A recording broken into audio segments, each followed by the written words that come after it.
एक बार एक राजा के दरबार में बहुत ही चतुर मंत्री था।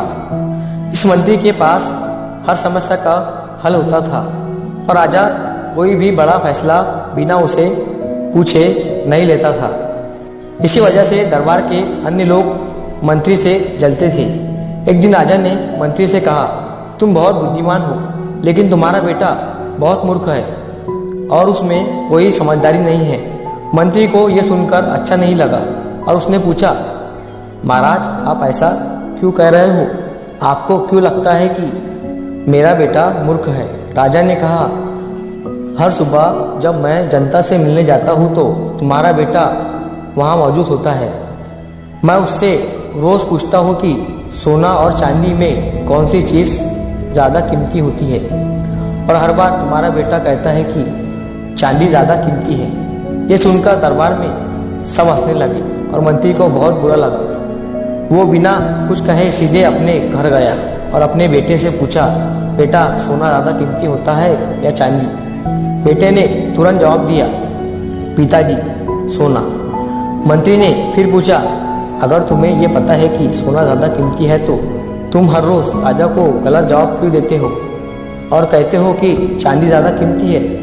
बेटे ने मुस्कुराते हुए जवाब दिया, पिताजी हर सुबह राजा बाज़ार में आते हैं और मुझसे पूछते हैं कि कौन सी चीज़ ज़्यादा कीमती है।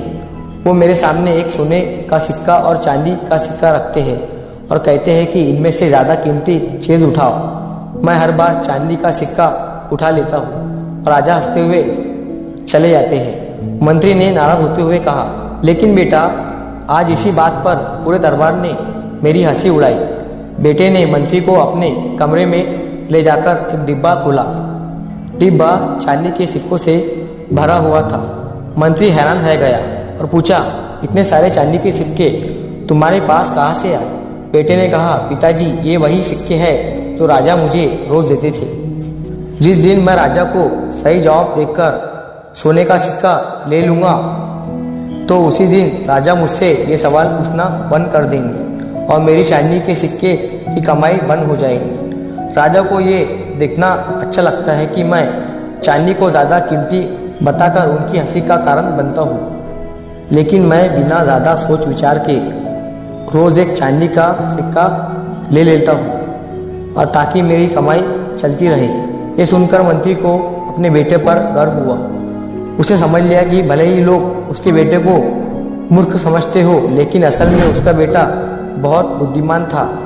ऐसी बुद्धिमानी जो केवल समझदार व्यक्ति ही देख सकता है। अब जब भी कोई उसके बेटे को मूर्ख कहता, मंत्री मुस्कुराता और चुपचाप चला जाता। दोस्तों, आपने देखा होगा कि कुछ लोग थोड़े से काम को बड़ा चढ़ाकर दिखाते हैं, जबकि कुछ लोग बिना दिखावे के बड़े काम कर जाते हैं। अगर आपको पता है कि आप सही कर रहे हो तो कोई फर्क नहीं पड़ता कि लोग आपको मूर्ख या पागल कहते हैं। दुनिया अक्सर उन्हीं को पागल कहती है जिन्हें वो समझ नहीं पाती। अगर वीडियो अच्छी लगी हो तो वीडियो को लाइक करें ताकि YouTube इस वीडियो को और भी लोगों तक पहुंचाए। अगर कहानी अच्छी लगी हो तो हमारे चैनल को सब्सक्राइब ज़रूर करें। मिलता हूँ अगली बार इसी तरह एक नई कहानी के साथ। तो सब्र के साथ काम लो और ज़िंदगी में आगे बढ़ो।